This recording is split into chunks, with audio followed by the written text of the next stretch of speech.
Parang gusto kong kumagat sa mga sinabi ni Lolong. Binulungan ko si Kuya Ed. Ang sabi ko, bigyan natin ng kalahating oras.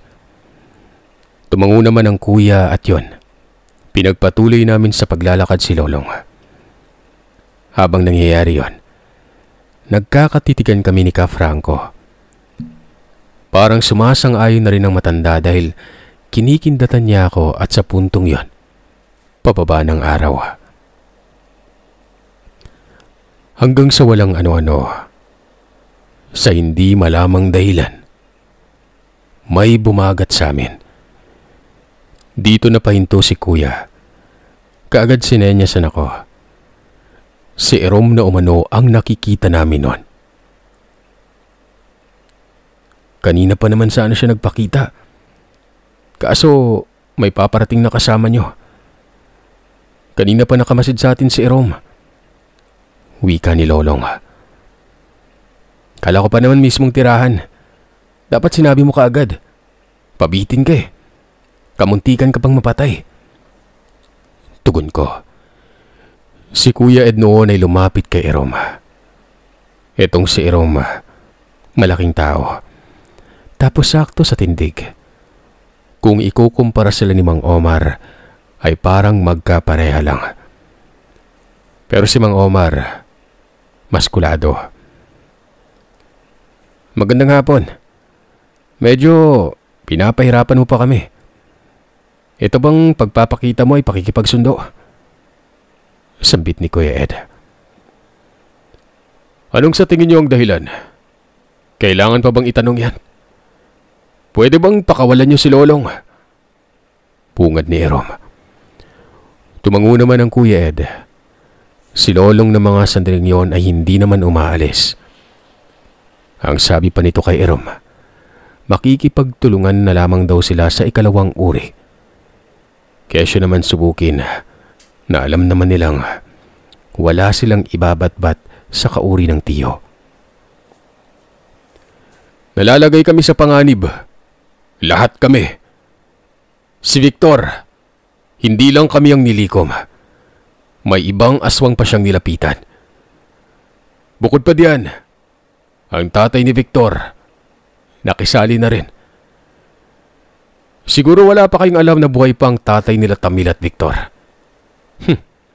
Umuwi ito ng Mindanao nang malamang namatay na si Tamil. Hindi kagad nakapagsalita si Kuya Ed sa sinabi ni Erom. Napapansin ko noon na parang aligaga si Ka Franco. Tapos ay umiling ito at sinabing, napaka-imposible umanong mangyari na buhay pa ang tatay nila Victor. Kasama ito sa pagkamatay noong nanghimasok na mga Amerikano sa panahon ng Hapon. Rebelde kasi umano ang tatay ng mga ubaning gabunan. Ang pangalan nito, Alejandro. Ubod ng tanda na pero ang lakas ay higit pa kila Victor at Amel. Ano naman pong problema doon? Nga pala, Erom, bakit kayo natatakot kay Victor? At sa sino mang alipores niya? Pwede niya namang hindi sundin yung ipinag-uutos niya, di ba? Bakit? Kapag lumikas ba kayo at nagpakalayo-layo, hahabulin pa rin niya kayo? Kalokohan. Sabihin mo kamo, nakikiisa din kayo. Wika ako nun. Ang sabi naman ni Erom, kung magsalita daw ako ay parang ang dami ko ng alam. Tama naman at may punto daw. Pero kahit gawin nila yon, ay posible pa ring mahagilap sila ni Victor.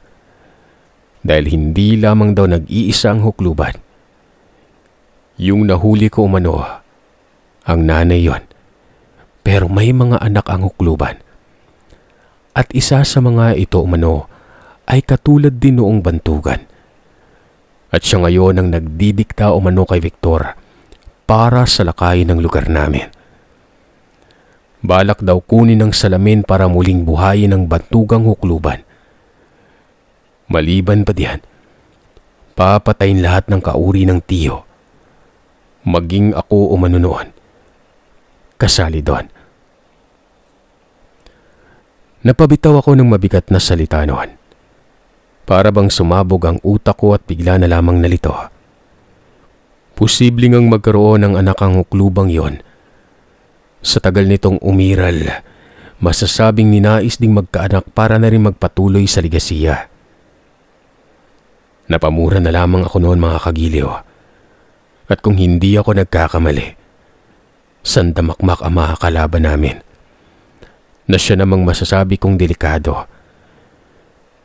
Sa tingin ko, hindi naman ganoon kalakas ang anak ng hukluban. Pero kaya pa rin itong diktahan ng unang uri na hanggang sa mga sandaling yon, may umiiral pa. Dagdag pa ni Erom, wala daw silang magagawa kung hindi ang sundin na lamang ang lahat. Kung ito man daw ay labag sa amin, bahala na umano kami. Basta ang iniisip nila ay ang kanilang sariling pamilya. Sa puntong yun wala na. Si Kuya Ed ay sumamangot ang muka. Damang-dama ko noon na may mangyayaring hindi maganda sa lugar.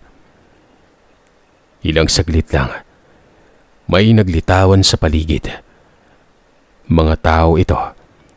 Siguro, nasa 7 ang bilang nun. Si Lolong kumakabig ng lakad. Wari ba'y naghahanda na ito sa mabilisang pagtakas. Ilang saglit lang ay nagkaroon na ng komosyon. Kagad akong hinila noon ni Ka Franco. Si Kuya Ed pinagtulungan. Pinatakte ito ng 3 uri. Malakas man si Kuya Ed pero hindi nasasabayan ng dami ng kalaban. Hindi ko na noon halos makita ang kabuuan ng pangyari. Basta guyod-guyod pa rin ako ni Ka Franco. Nagkumawala ako noon at sinabi kong tutulungan ko si Kuya Ed. Kaso ang sabi naman ng matanda, mas importante daw ako kay Kuya Ed noon. Hindi pwede yun. Anong importante ba, Ka Franco? Mas importante kayo sa akin. Bitawan niyo ako. Aray, tinatapakan niyo pa ako. Kitang namamaga eh. Nakagat kasi ako noon ng alupihan. Alaga ko lang din ito. Napagkatuwaan ko yon. At hindi ko alam na pwede pala akong taluin. May magaang pa ako. Nanlilimahi pa yun na parang puputok ng nana. Binitawan naman ako ni Ka Franco. Binalikan ko si Kuya Ed. Pero hindi pa ako nakakalayo noon. Bigla na lamang dumaing ng malakas si Ka Franco. Paglingon ko sa kanya, nanlaki ang mga mata ko. Paano ba naman kasi? Kitang-kita ko ang pagkabiyak ng kanyang dibdib. May tumatagos na kamay dito. Pagsipat ko kung sino, walang iba kung hindi si Victor. Nakangisi pa ito sa akin noon. Natulala ako at parang hindi ko malaman ang gagawin. Patay na si Ka Franco. Bumagsak ito sa lupa. Hindi na gumalaw pa. Mabilis kong sinuot noon ang 3 bao. Nagkumpas ng kamay at bato ng malupitang tigalpo. Pero bigla na lamang umalis itong si Victor. Nawala sa liblib. Hindi ako magkamayaw sa kakaiyak nun. Lumapit ako kay Ka Franco. Bumaha ang dugo sa lupa. Nakatirik ang kanyang mga mata. Napatakip na lamang ako ng bibig noon at sinangbit ang kuya. Pero hindi ito tumutugon. Mabilis kong pinuntahan si kuya, baka pati ito ay masawirin.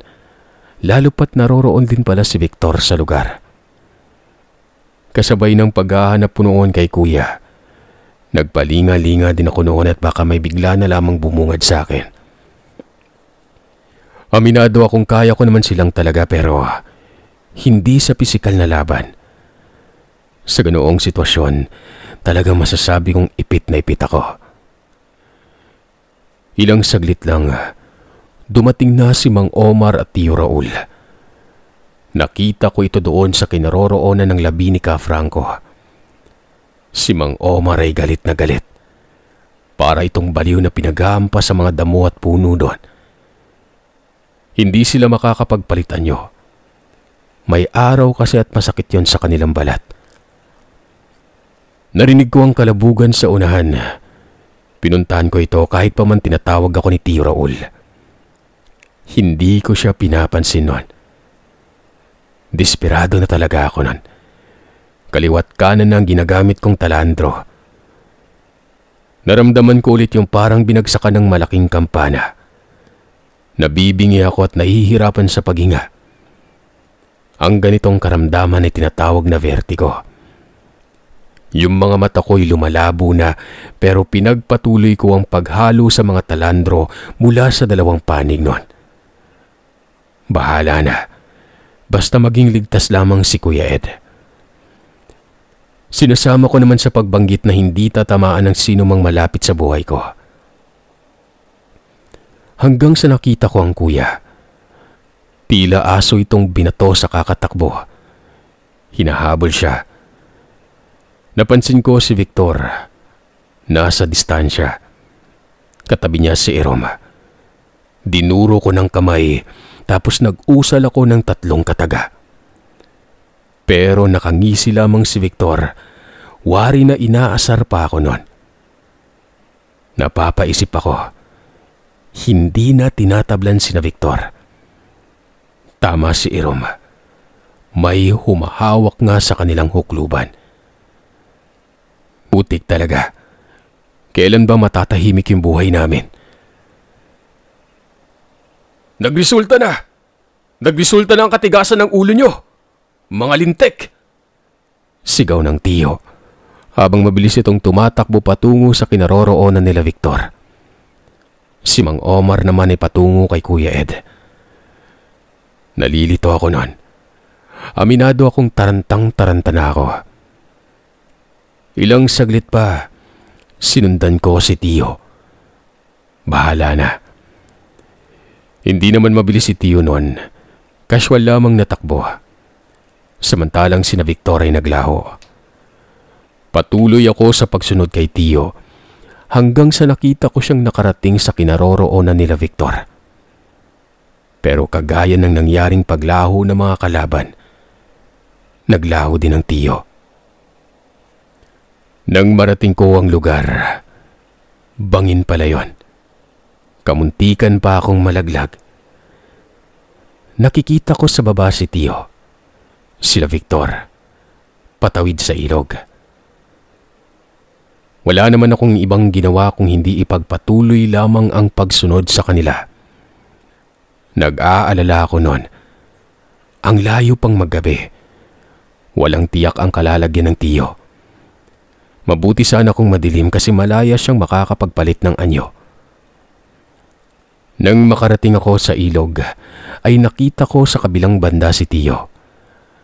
Nasa kakahuyan ito. Kaharap si Victor.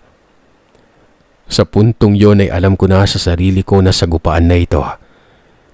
Naghanap lamang siguro ng lugar itong si Victor. Alam niyo bang nanlalambot na ang tuhod ko noon? Dahil ito sa patuloy na pagsambit ng kataga. Pero tinatagan ko ang sarili ko. Tumawid ako ng ilog hanggang sa tuluyan makarating sa kinaroroonan ng dalawa. Wala na si Eroma. Walang kibuan ng dalawa. Si Tio, gigil na gigil. Si Victor naman, kalmado lang. Hanggang sa ilang sandali pa, ay bigla na lamang nagpalit ng anyo ang Tio. Para bang may alikabok na naglalaglagan, tapos aswang na ang nasisilayan ko. Nakapagtataka. Nakakapag-anyong aswang ang Tio kahit may araw. Marahil ay kaya nilang magpalit basta't may lilim lang. Nasa ilalim kasi ng kakahuyan yon. Basta, medyo madilim ang lugar. Si Victor naman ay walang nagbago sa kanya. At ang sabi, "Panahon na siguro para bumagsak na ang angkan niyo, Raul." Hindi sa lahat ng pagkakataon nakapanig sa inyong luwalhating kapalaran. Marahil ay nararamdaman mo na si kamatayan. Pwe, wala akong pake. Roberto, umalis ka na. Umalis ka na. Mungkahi ng tiyo nun. Pero hindi ako umalis nun.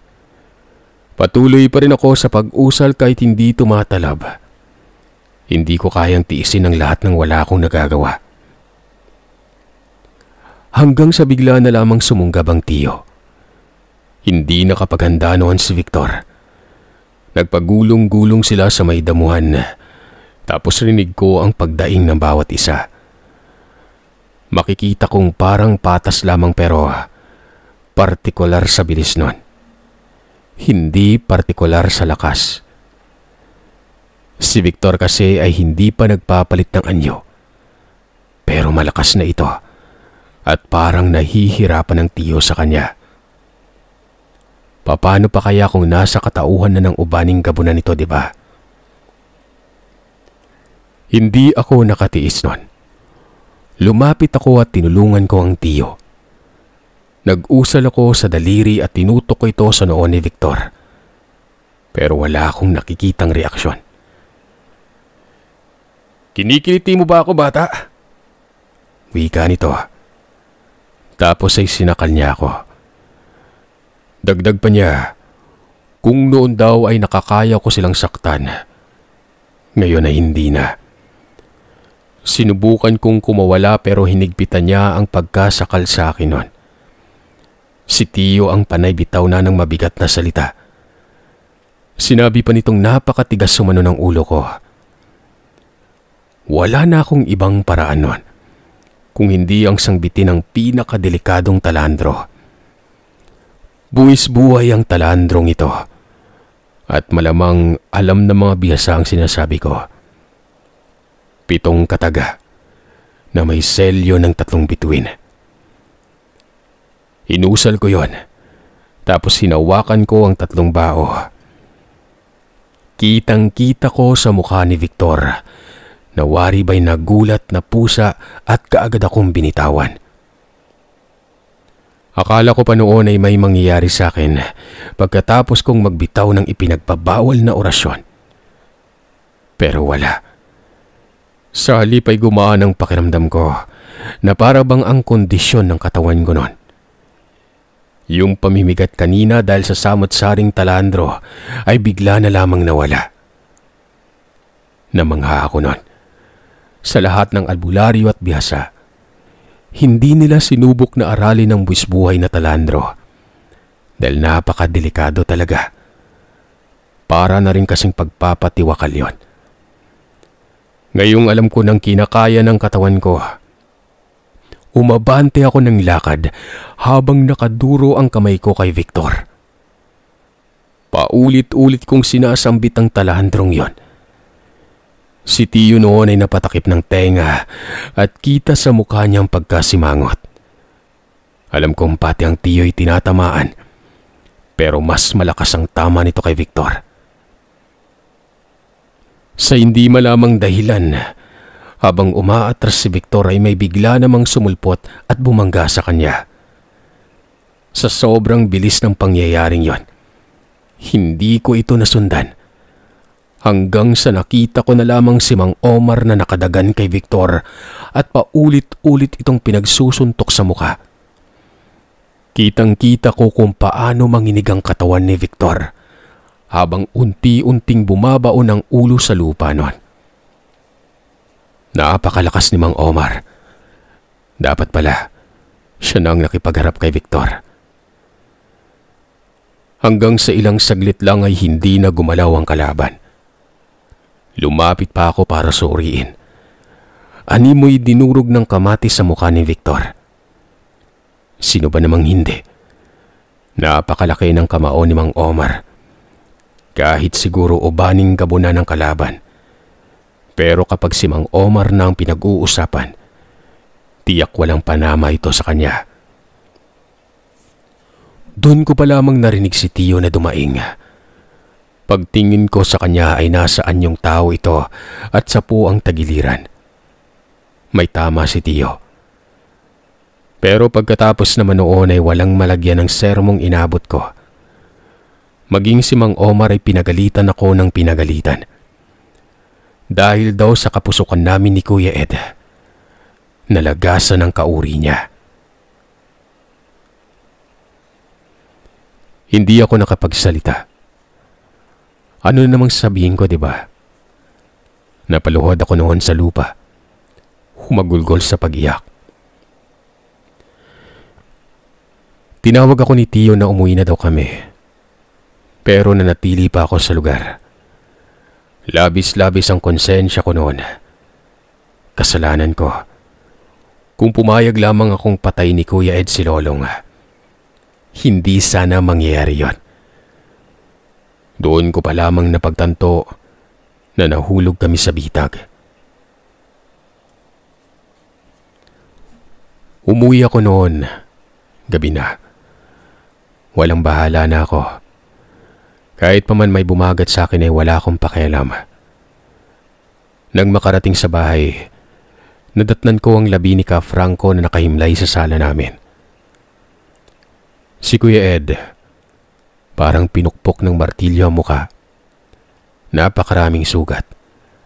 Nasa sulok ito ng bahay. Nakayuko at parang may malaking problema. Lahat ng kauri ng Tio naroroon. Bagsak ang mukha habang nakatitig sa akin. Hindi ako nagsalita. Dumiretso na lamang ako sa bodega. Nagmukmuk ako doon, umiiyak at patuloy sa pagsisisi sa sarili. Gusto ko noong sumigaw. Gusto kong ilabas ang galit ko sa sarili ko. Ilang saglit lang, pumasok si Tio Raul sa bodega. Umupo ito sa gilid ko at doon ay sinabi niya muli ang pagkakamali ko. Dagdag pa niya, naging kumpiyansa siya dahil sa poder ng Tia Socorro. Walang sino mang makakapasok sa lugar. Natulala ako noon. Tama naman ang Tio. Hindi sila makakapasok sa teritoryo namin, lalo't napapaligiran ito ng poder galing sa Tia Socorro. Bakit ako naging hangal? Hindi ko man lang inisip yon. Sa tagal na panahon ay wala pang ibang aswang ang nakakapasok sa lugar namin. Sa halip, kami pa ang humahamak sa ibang aswang at pinuntahan sila. Kaya mas lumala ang pagsisisi ko noon. Dahil sa sobrang galit, nasuntok ko ang aparador. Napagalitan naman ako ng Tio. Paano ba naman kasi nasa gilid lamang ng aparador na yon? Ang salamin. Nangyari nang nangyari. Ano pa't hindi na maibabalik ang lahat. Siguro'y nakatadhana talaga mamatay ang isa sa mga kalahi ko.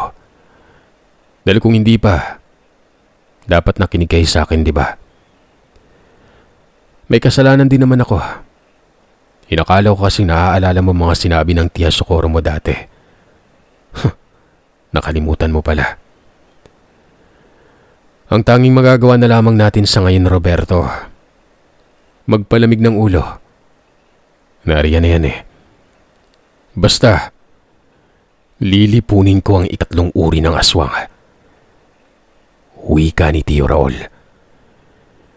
Sa pagpapatuloy ng pagsasalita niya, pareha lang namang daw ang una at ikalawang uri. Kinatatakutan talaga ito ng ikatlong uri kung tutuusin. Pwede ding paslangin ni Tio ang ikatlong uri, masunod lamang ang kung anong gusto niya.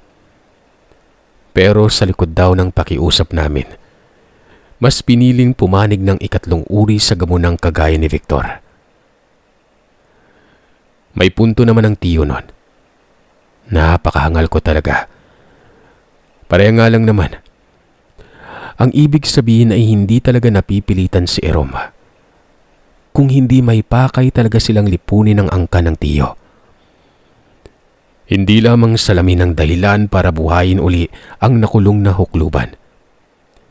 Siguro ay naiinggit itong ikatlong uri. Namamayagpag kasi talaga ang angka ng Tio ko. Lalo na sa sunod-sunod na subok at lahat ay nalampasan ito. Dahil na rin yon sa akin bilang sandata nila. Sa gabi ding yun, inilibing si Ka Franco. Dun lang sa maliit na sementeryo.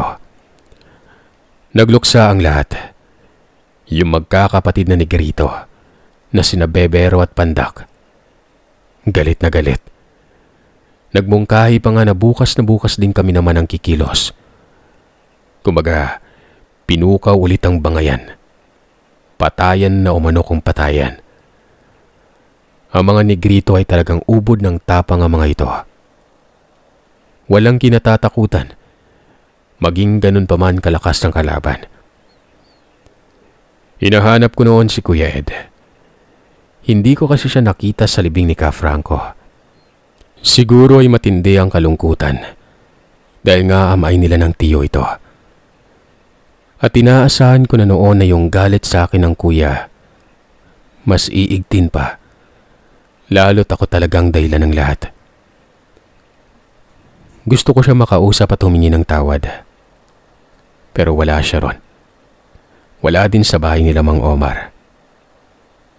Hinayaan ko na lamang muna. Hindi ako nakatulog noon hanggang umaga. Hindi maalis-alis sa isip ko ang pangyayari.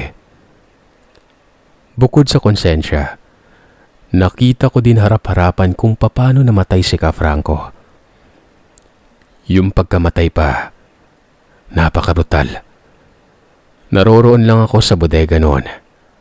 Hindi ko kaya makaharap ang kauri ng tiyo. Nahihiya ako sa kanila.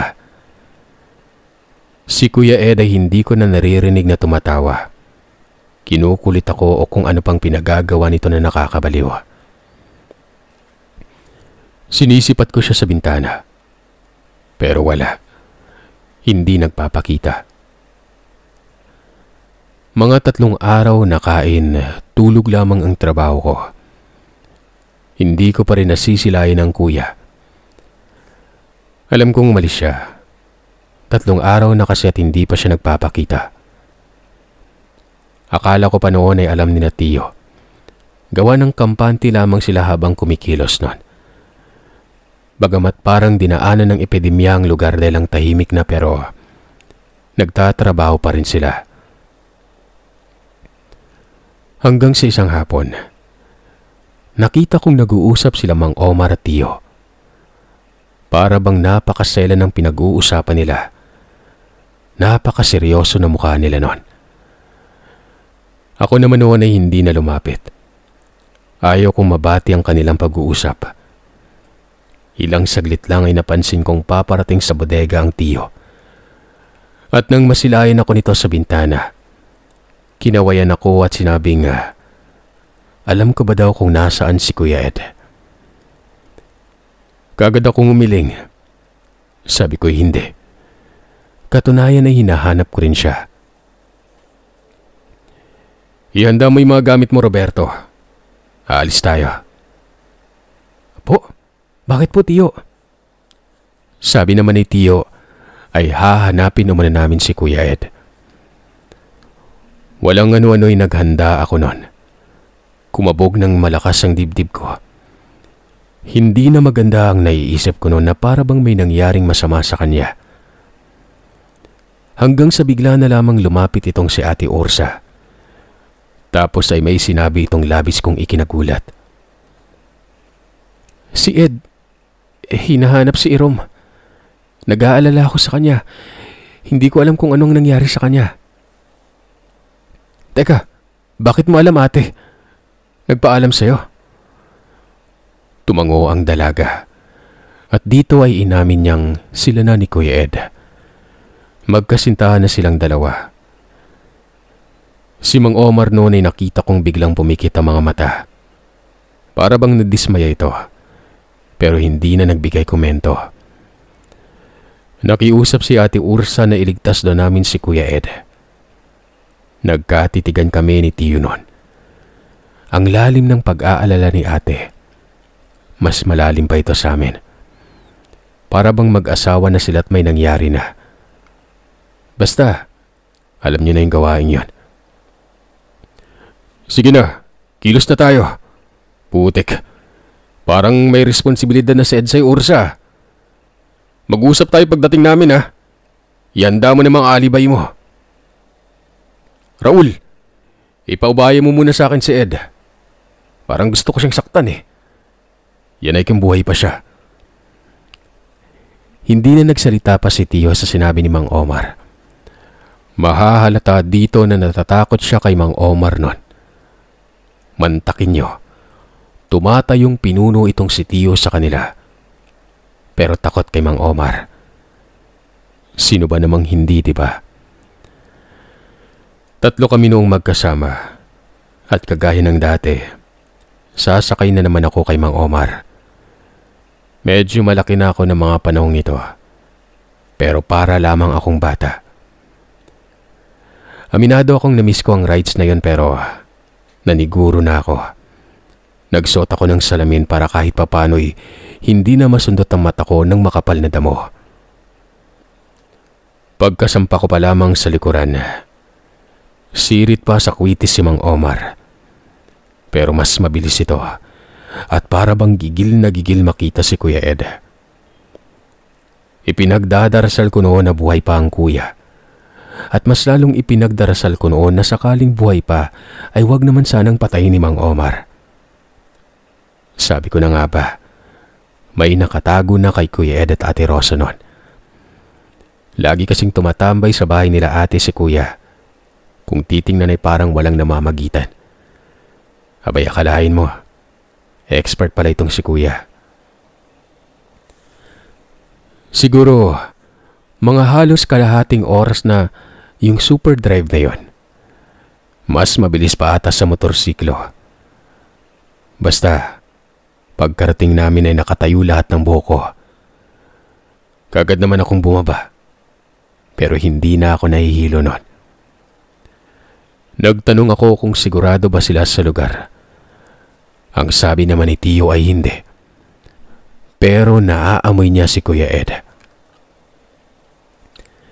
Ilang saglit pa ay dumating na lamang bigla si Pandak. Ang sabi nito ay gusto niyang makipagpatayan. Hinayupak talaga. Bukang bibig na lamang lagi nito ang makipagpatayan matapos masawi ni Ka Franco. Nabatukan ni Mang Omar si Pandak. Kulang na daw ng isang gwardyang lugar namin. Pinapainit mo lalo yung ulo ko, Pandak eh. Kitang mga lampay yung kapatid mo. Sumunod ka pa. Bueno. Raul, saan ba gusto mong pumunta? Nanggigigil na ako eh. Napapailing na lamang ako noon. Napakabigat na ng boses ni Mang Omar. Si Tio ay tinuro lamang ang direksyon. Hindi ito yung karaniwang nakikita ko sa kanya. Paano ba naman kasi? Kung umasta itong si Tio ay para talagang boss noon. Pero sa mga sandaling yon, si Mang Omar na yung nagmukhang boss. Marahil ay iniisip ni Tio na baka hindi niya napagsabihan si Kuya Ed. Pinagbabawalan kasi talaga sa angka ng pagkakaroon ng relasyon sa loob lang ng grupo. Napag-usapan kasi na kapag ninais na makapag-asawa, dapat normal na tao lang ang pipiliin. Para kahit papano'y mabura na ang pagiging aswang sa angkan kalaunan. Makapamuhay ng normal ang bagong henerasyon. Ilang saglit lang ay nagsimula na kaming maglakad. Pero habang nangyayari yan, bigla na lamang umalinsangan. Hindi na kaila dahil nagpapalit na ng anyo ang mga kasama ko noon. Hindi ko alam o hindi ko man maklaro ang kanilang muka dahil sa madilim pero alam kong aswang na sila. Si Pandak noon ay parang unggoy. Nasa itaas ito ng puno. Sumusunod lamang na para bang taga-siyasat ng lugar. Hanggang sa makarating kami sa ilog. Ito na yung ilog na kung saan napuntahan na namin. Abay doon pala naaamoy ni Tio ang kuya. Tinanong ko siya kung malapit na ba pero ang sabi ng Tio ay nasa magkakaibang direksyon daw ang naamoy niya. Para bang nagmamasid si Kuya Ed sa lugar ng ilang araw. Hanggang sa bigla namang nagsenyas itong si Pandak. Nakaangat ang isang kamay at nakaduro sa isang direksyon. Parang butiki ito sa itaas ng puno. Nakakamanghang, nakapatiwarik at nakakapit lamang sa katawan ng malaking puno, kahit walang sangang nahahawakan. May tao sa unahan, pero wag magpakabahala. Naaamoy ko sa kanila ang ikatlong uri. Mungkahi ni Pandak noon. Nagkatitigan si Tiyo noon at Mang Omar. Tapos ang sabi ng Tiyo, pwede ko na raw isuot ang 3 bao. Malaking sisidlan ang dala ko noon. Laman ito ang lahat ng gamit ko. Hindi ako umasa sa 3 bao lang. Parang hindi kasi kaagad umubra nung namatay si Ka Franco. May 15 itim na kandila. Tapos ay dala ko din ang bungunang sanggol. Maging ang alupihan at 2 salagubang. Barang na ang gagamitin ko kung hindi uubra ang palipad hangin. Siyempre bukod sa nangyari sa amin, pinaghahandaan ko din kung sakaling makabangayan ko na ang anak noong hukluban at ang tatay ni Victor. Pagkasuot ko ng 3 bao, kasabay noon ang pagsibat nila. Naganap na ako ng lugar kung saan ko isasagawa ang pangbabarang. Alam ko sa sarili na may lalapit sa akin. Kung nakikita at nararamdaman na ng kauri ng tiyo ko ang kalaban, hindi malayong nararamdaman din nila kami.